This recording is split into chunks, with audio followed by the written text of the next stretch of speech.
and also be available to all of my friends here. We are from group 12, which is elaborating about participant roles. Me as the moderator, Alisrani Lubis, and my partner Fatima Zahra will present this presentation today. So let's first stop to the first material will be delivered by Joy. Time is yours. Okay, Adik, am I audible? Suaranya kedengeran nggak? Kedengeran tapi kayak putus-putus gitu sedikit. Tapi masih aman ya? Aman-aman. Okay. So today we're gonna talk about the type of participant roles from semantic course book from Hartford, Hasley, and Smith. There are 7 types or participant roles. The first one is agent, the second is affected, the third one is instrument, the fourth is location, the 5 is beneficiary, the 6 is experiencer, and the 7 is them. Oke, so apa sih itu participant role? Jadi participant role indicate relationship between a verb and possible other predicators and the referring expression in a sentence. Participant roles associate with a sense of a verb or predicates. And then semantic roles are a fundamental concept in linguistics. Semantic roles are used to indicate the role played by each entity in a sentence. Oke, so di sini ada contoh. Yang pertama, John open the door with the key. The second one is the key opened the door, and the third one is the door opened it. Nah, dari contoh di situ kita bisa tahu the roles played by the participant object itu ada door and key, and people as subject itu ada John, do not Terry.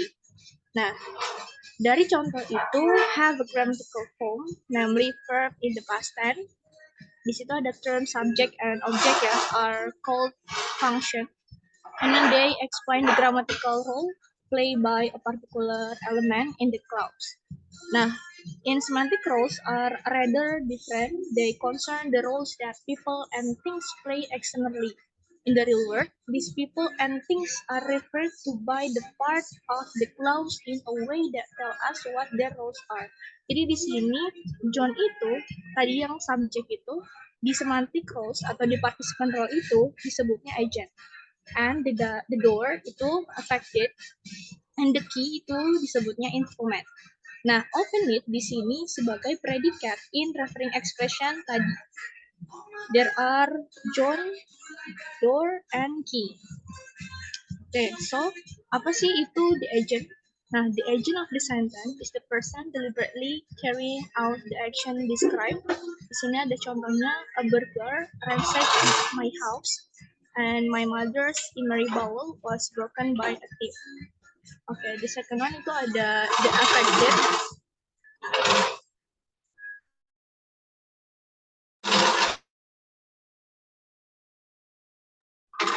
The participant is the thing, not usually a person, although it may be upon which the action is carried out.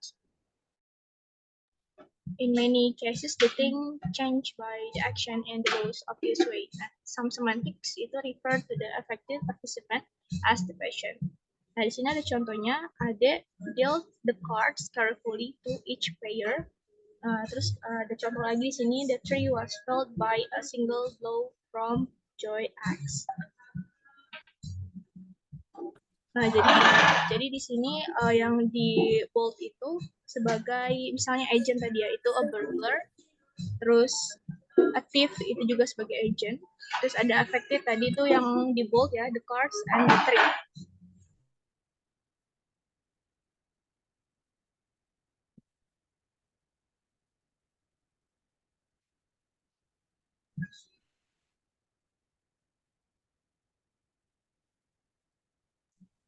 Selanjutnya ada the instrument. Itu is the thing hardly ever a person by means of which the action is carried out. Kemudian ada contohnya, Joey slice the salami with a knife, and then Ade use a screwdriver to open the tin. Jadi di sini the instrumennya itu ada knife dan screwdriver ya. Kemudian in the logical formula, we could represent John opened the door with the key. Itu John-nya itu jadi G ya, openingnya itu tetap open, and door itu jadi D, and key jadi key. Oke, treating open as the three-place predicate. Nah, kalau the key open at the door, itu key-nya itu kita kasih simbol atau sign itu sebagai K, open-nya itu tetap open, and the door-nya itu D, with the open as two-place predicate. Kemudian, the door open it would be D, itu tadi the door jadi D ya, open-nya itu tetap ya, tadi kan bilang predikat itu dia tetap nggak ada nama lainnya gitu di semantic clause. Nah, open as one place predicate. Nah, this notation fails to show that in all three cases the door is involved in exactly the same way in the action of opening, and it also fails to show that if in the first two cases the keys participant in the action is the same. Okay, the next one. Ini ada one could augment the logical formula with this information in the following way. Jadi to make it clear ya, for example, that no matter whether the door appears, jadi kita bisa lihat nih di sini the door affected-nya misalnya tadi ya, the agent itu kita tandain si John-nya itu kan jadi G. Turunannya ini open ini nggak berubah gitu tetap, tapi nama-nama dari subjeknya atau objeknya tadi di semantic role itu punya nama-nama yang berbeda. Nah, mau posisinya itu tadi di sini whether is logical name they mention the first, misalnya tadi door-nya itu di depan atau di belakang, dia tetap jadi affected gitu ya. Mau instrumennya di belakang atau di depan itu tetap dia namanya instrumen gitu. So in the act of opening described is the same ya. The door is object affected in this situation. Okay, the next one. Nah, di sini ada three different grammatical position in the sentence. Jadi the position of a referring expression in a sentence is only very loosely correlate with the role of its referent in the situation described. Pertama itu ada subject position, proceeding main verb. Jadi di sini contohnya tadi John, itu kan agent ya. Dia tetap kalau di gramatikal namanya subjek gitu. Kemudian di sini ada open it, itu sebagai predikat, dia nggak ada nama apa-apa. Kemudian ada object position, immediately following main verb ya. Dia tuh diikuti oleh main verbnya tadi, si open it ya. Jadi nama di semantic clause atau di participant role itu adalah object.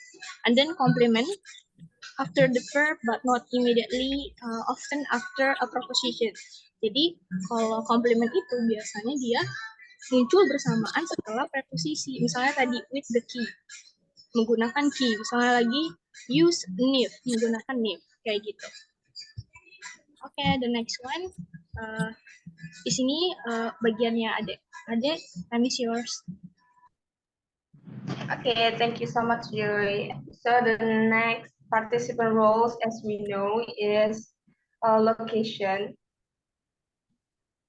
So the role of location is played by any expression referring to the place where the action described by a sentence takes place. So the simple, make it simple, is an argument, the place where the action was happened. Contohnya, jadi dalam satu kalimat dalam semantik itu selain ada dan expected dan juga instrumen tadi yang telah John, ada juga participant roles yang namanya penyebutan lokasi yang lokasi yang di apa ya, yang berlaku pada situation tersebut. Bentar. Minum. Itu? Dina, maaf. Dina belum di mute. Oke, kita lanjut ya.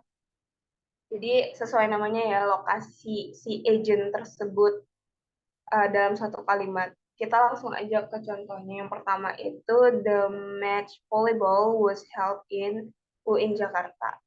Kita tahu bahwa lokasi yang tertera di dalam sebuah teks kalimat ini adalah di UIN Jakarta. Kemudian yang kedua ada contohnya Caesar was assassinated in Rome. Jadi lokasinya itu participant roles location-nya ada di kata Rome. Next, ini kayak masih gampang. Yang kedua itu ada beneficiary. The beneficiary is the person for whose benefit or to whose detriment the action described by the sentence is carried out. It's usually assumed that the beneficiary is mentioned is distinct from both the agent and the affected. Not that the word beneficiary as used in semantic theory as a special technical sense that differs from the way it's used in everyday English. This is clear from the fact that the beneficiary of an action might not always be positively affected by that action, but could be negatively affected, depending on the action in question. So, beneficiary ini adalah participant roles yang agak membingungkan bagi pelajar karena dia biasanya berupa orang. Biasanya dia selalu berupa orang. Jadi agak susah membedakan antara beneficiary dan juga agent. Tapi di sini saya mau menegaskan bahwa beneficiary itu adalah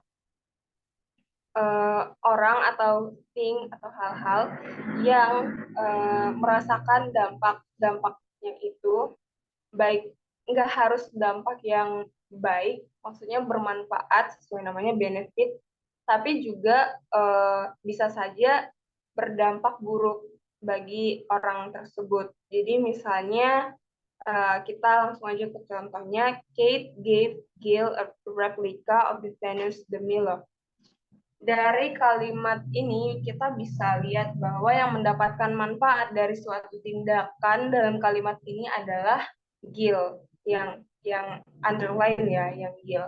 Karena kita tahu bahwa agentnya dalam kalimat ini adalah Kate, dan Kate memberi tindakan memberi. Kate gave Gil a replica. Kate memberi Gil sebuah replika dari Venus de Milo. Yang mendapatkan manfaatnya di sini adalah Gil.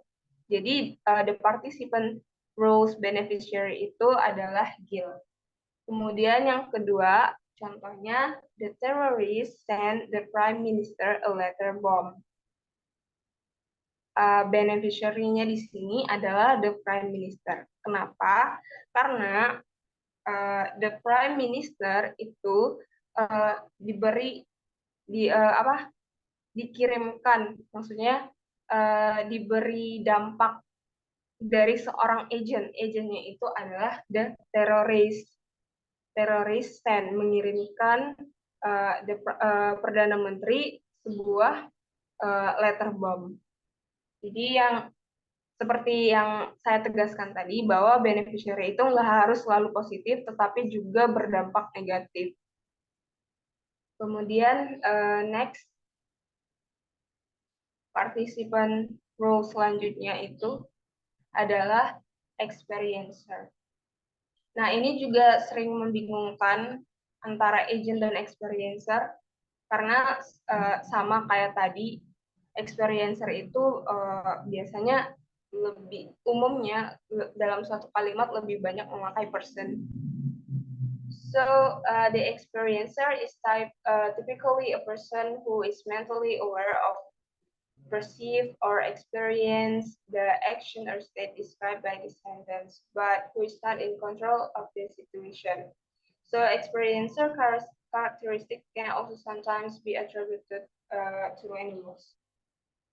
Is typically a person yang menerima atau mengalami sebuah tindakan yang dideskripsikan dalam sebuah kalimat. Dia yang merasakan dampak dari suatu tindakan. Contohnya adalah Janice became sick when she heard the news.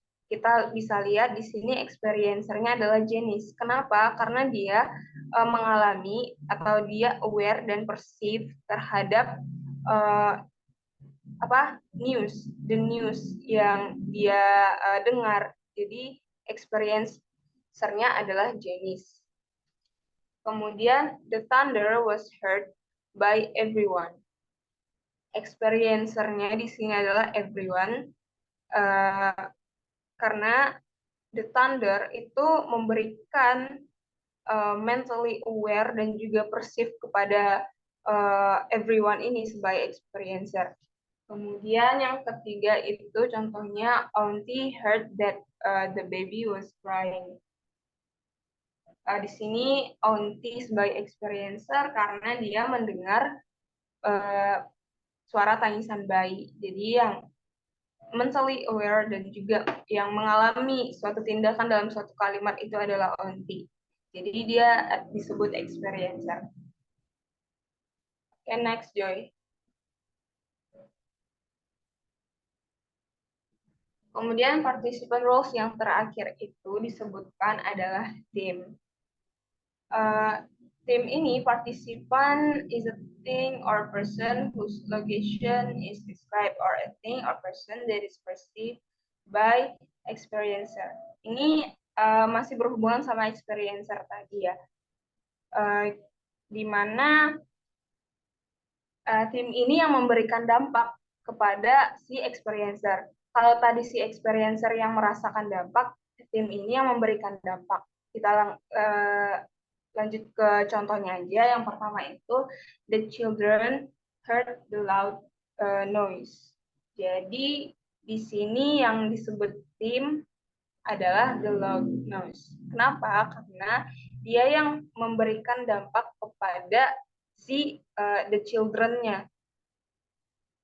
Jadi dia mendeskripsikan apa yang dialami oleh the children sebagai experiencer. Kemudian yang kedua ada Jack saw a play last week. Timnya di sini adalah a play karena sebelum kita lihat ya sebelum kata kerja sesudah agentnya itu atau sesudah subjeknya ada kata so sebagai predikat, kemudian ada a play. A play itu sebagai tim yang turut memberikan tadi ya dampak kepada si Jack karena dia Jack saw a play. Jack melihat sebuah permainan drama last week, minggu kemarin. Jadi timnya adalah a play. Okay, next, Joy.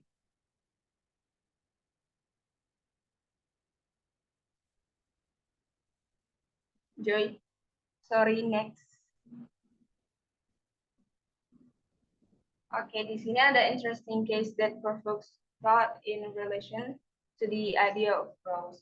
Kadang membingungkan bagi kita untuk menganalisis partisipan roles pada suatu kalimat. Kadang kayak bisa ketukar-tukar atau salah menempatkan. Jadi mungkin bisa kita lihat dari kasus-kasus seperti ini, beberapa kasus ini ya. Pertama itu adalah misalnya kita lihat nih, do the sentences Ahmed bought a camel from Abdullah and Abdullah sold a camel to Ahmed describe the same event. Apakah kedua kalimat yang berbeda ini menunjukkan mengarahkan event yang sama? Jawabannya adalah iya. Kenapa? Karena bisa kita lihat dua kalimat ini, Abdullah sold a camel to Ahmed, and Ahmed bought a camel from Abdullah. Itu masih ada relasi dan interaksi antara keduanya, karena memiliki konteks dan event di situasi yang sama. Jadi kalimat itu memiliki event yang sama. Cuman di sini karena ada perubahan kata kerja dan juga agentnya, maka dalam mengidentifikasi participan roles, kita bisa lihat dari agent yang paling awal disebutkan dalam suatu kalimat tersebut. Misalnya pernyataan yang pertama itu Ahmed bought a camel from Abdullah. Di sini itu agentnya adalah Ahmed, karena Ahmed yang menguasai tindakan dalam kalimat tersebut. Kemudian a camel ini adalah affected-nya. Kemudian selanjutnya itu kalimat yang kedua, Abdullah sold a camel to Ahmed. Ini sama aja, eventnya sama, cuman kayak berbeda agent aja. Di sini kalimat ini agentnya adalah Abdullah. Kemudian kita next ke case yang berikutnya. In the event described by these sentences, there are 3 participants. Dari kalimat tadi ya yang sebelumnya, dari kalimat tersebut itu memiliki 3 partisipan, yaitu ada Ahmed, Abdullah, and the camel. So pertanyaannya adalah which one is the agent? Jadi agentnya yang mana nih dari 2 kalimat tersebut? Yang pastinya bukan camel ya, bukan camelnya. Camelnya itu bukan agent melainkan affected. Sebenarnya dalam kalimat ini seperti yang sudah saya jelaskan tadi, ada dua agent, yaitu bisa saja agentnya Abdullah atau Ahmed. Keduanya tersebut disebut partisipan agent. Jadi ada 2 ya. Ahmed sebagai agent dari buy atau both, dan juga Abdullah adalah agent dari sold atau sell. Kemudian next ada pertanyaan lagi ini, what two roles are mentioned in Julia planted a tree? Dari kalimat Julia planted a tree, partisipan roles apa aja sih yang ada di kalimat ini? Bisa kita lihat di sini ya, ada Julia planted a tree. Julia itu sebagai agent. Agent itu yang melakukan tindakan. Planted a tree. Nah, selain agent, tadi ada juga participant roles yang disebut dengan affected, yang dipengaruhi. Nah, dalam kalimat ini berarti yang dipengaruhi oleh tindakan si Julia adalah a tree, yaitu pohon. Jadi di kalimat ini ada 2 participant roles, yaitu agent dan juga affected. Selanjutnya, what further role is mentioned in Julia planted a tree in the garden? Jadi dia pertanyaan ini mengarah pada partisipan role apa aja selain agent dan juga affected sebagai tambahan. Bisa kita lihat kalimat tadi itu mengalami penambahan ya, yaitu ada in the garden. Nah,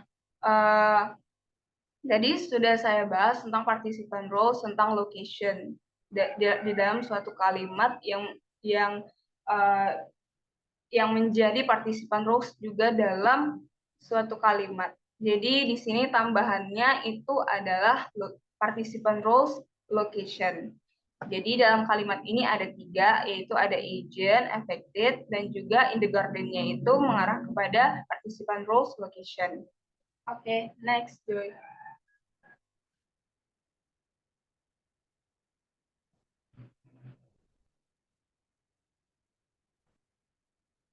Oke, selanjutnya adalah role frames. Jadi, what is role frames? Participant roles can be included in the dictionary. Proponents of the notion of role envisage that in the dictionary entry for each verb in the language, there will be a role frame. Jadi, peran participant roles dalam suatu kalimat itu bisa kita lihat di kamus-kamus, karena dalam kamus itu biasanya ada kata kerja nih, misalnya kata kerja di dalam kamus itu biasanya ada deskripsi di sampingnya tentang ini bisa digunakan di partisipan apa aja gitu. Pasti di kamus ada, makanya perlu kita ketahui tentang role frame ini. Oke, next Joy.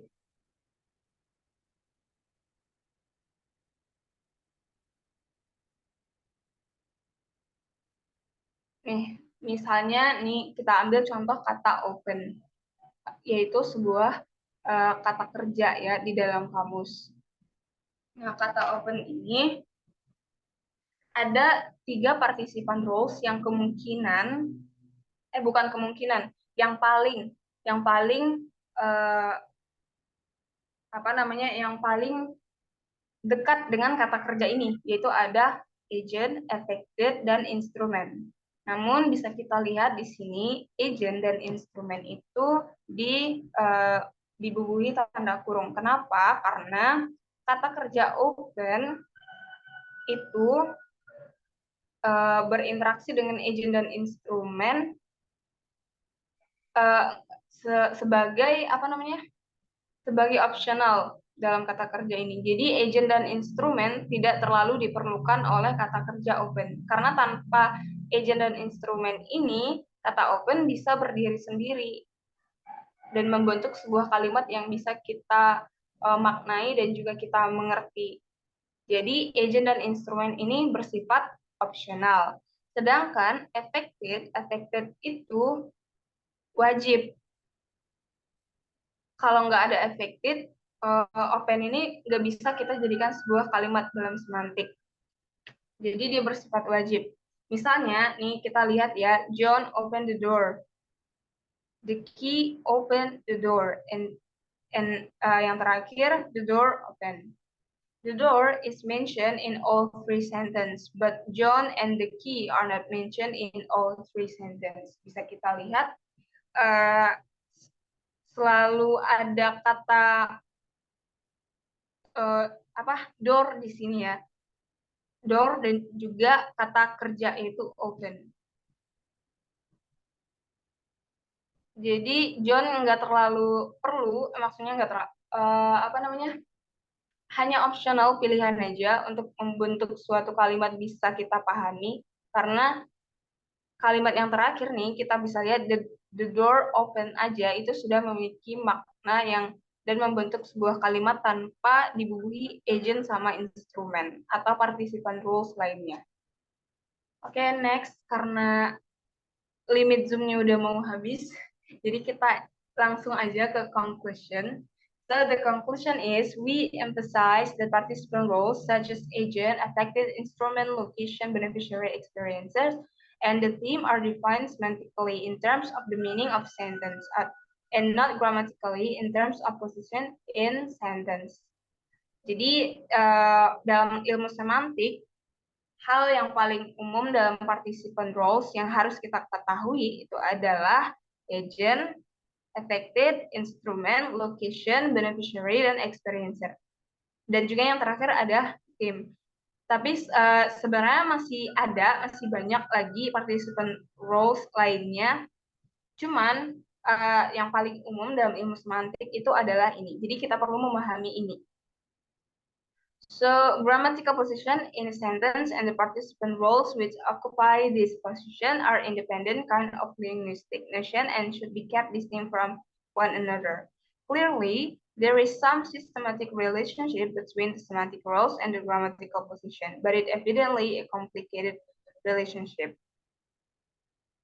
So, itu dia conclusion atau kesimpulan yang bisa kita dapat dari presentasi kali ini. Thank you so much for listening and attending this class.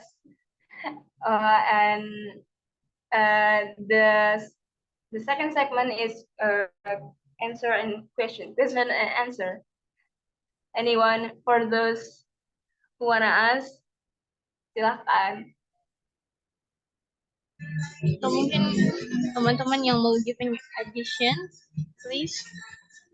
Karena mengingat ini limit Zoom-nya bisa 3 menit lagi. Mungkin ada yang mau ngasih addition-nya.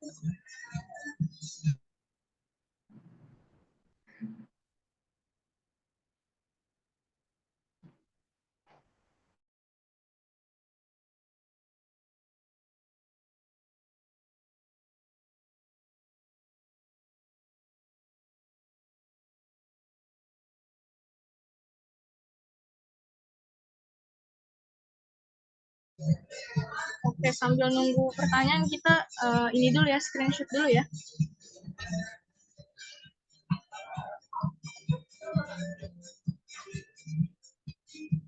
Oke, giving reaction-nya boleh kok. Ntar aku ini dulu. 1, 2, 3. Oke. Oke, ini nggak ada yang mau giving question atau addition.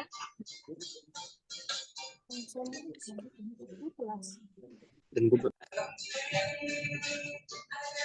Oke, nggak ada ya berarti.